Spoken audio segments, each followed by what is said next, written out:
Okay, just a short video this morning about how cheap is life in Thailand.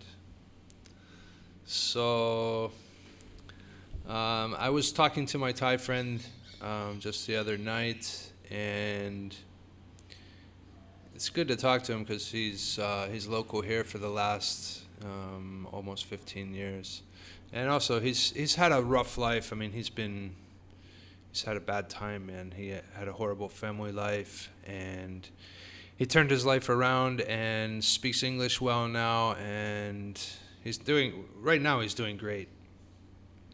He spent some time in jail early on for about 8 months, he said, and we share a lot of things, and but he was telling me the other night about what happened.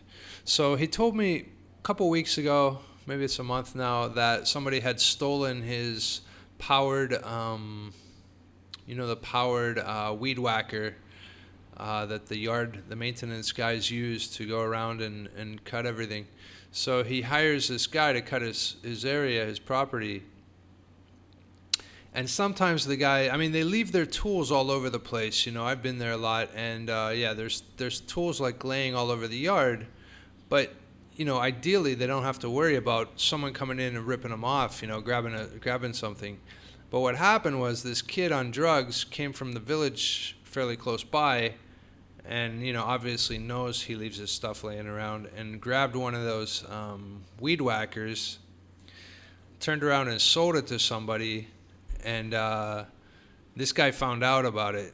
This guy finds out everything. You don't ever want to steal anything from anybody that's connected, from anybody in the village or something. Everybody knows. It's just it's a real tight group, and somebody's gonna tell. So they told on this kid. This kid's on drugs. My friend goes to see him with his gun in his hand. First, he couldn't find him, so he saw his father and mother and told him, "Look, I'm going to kill your son if he doesn't give me back my weed whacker." And so, people take that seriously here because really people don't mess around. Thai people don't mess around for stuff. If they say they're going to kill you, it's basically a done deal unless you fix it. So eventually he did find this kid. He saw him in town or something. I can't remember what happened exactly, but he had his gun with him again, and he grabbed the kid and sat him down, and he said, "Look, I want my weed whacker back. I know you have it." The kid's like, "Oh, he's on drugs." Eventually he said, "I already sold it." He said, "Who'd you sell it to?" So he told him who he sold it to. He said, "I'm going to go get my weed whacker back, and you're going to owe that guy the money. I'm not going to kill you this time if I get my weed whacker back." So he went and saw the guy that bought the weed whacker, probably for a great price, and got it back without a problem. And so now the guy who bought it from the kid on drugs has the problem with the kid on drugs as well.